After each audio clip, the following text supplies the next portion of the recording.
အိမ်အောင်တွေအနေနဲ့ပေါ့နော်ဂရေမောကိစ္စကိုသူတို့ဖြတ်တန်းကြတဲ့အခါမှာချွေယောက်ျားတွေကမိန်းမတွေဘက်ကတောင်းဆိုတဲ့ဟာကိုလိုချင်ကြတယ်အဲ့ဒါကိုလည်းမိန်းမတွေကသိရမယ်မသိဘဲနဲ့တိနဲ့ပေါ့နော်မသိတာဆောင်တယ်ဆိုယောက်ျားတွေကလည်းအဲ့ဒါကိုမကြိုက်ဘူးပါဒီအဲ့တော့မိန်းမတွေကကိုလိုချင်တဲ့ possession တွေကိုလိုချင်တဲ့ပုံစံတွေကိုတောင်းလို့ရ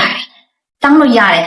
ပုံမှန်ရိုးတန်းဆက်ဆံတာတဲ့ပေါ့နော်ပုံစံမျိုးစုံနဲ့ဆက်ဆံနေဆိုလို့ရှိရင်လည်းယောက်ျားတွေကကိုယ်ပို့ပြီးတော့ချစ်တယ်ပို့ပြီးတော့လည်းဆွဲလန်းစီပါတယ်အဲ့တော့အတူတူနေတဲ့အချိန်မှာပေါ့နော်နှစ်ဦးနှစ်ဖက်ပို့ပြီးတော့ကြည်နူးစေဖို့အတွက်အနာတက်ကလည်းလိုပါသေးတယ်အဲ့တော့အနာတက်တွေကအရန်နန်းတွေယောက်ျားကလည်းယောက်ျားရဲ့အင်္ဂါနန်းတွေရဲ့မိန်းမလည်းမိန်းမအင်္ဂါနန်းတဲ့ပြင်ကိုလေးပါတစ်ခုဖွင့်ထွက်နေရဆိုလို့ရှိရင်ဖီးငုတ်တယ်ပေါ့နော်အဲ့တော့ဖီးမငုတ်ဖဲနဲ့နော်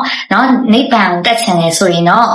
အိုးမိုင်စင်ရဲ့ဖြုတ်ခွေးကြီးတုံးစက်အရေးရှိပါတယ်ရှင်အဲ့တော့မိန်းမကိုတွေမဲနေတာတွေနော်တော့ကိုယ့်ရဲ့ဒီပေါင်ညံနေမဲတာတင်မားတွေမဲတာဒူးတွေတထောင်တွေမဲတယ်ဆိုလို့ရှင်လေဟောဒီဘူစာအဆန်လေးရှိဒါကတော့မိန်းမကို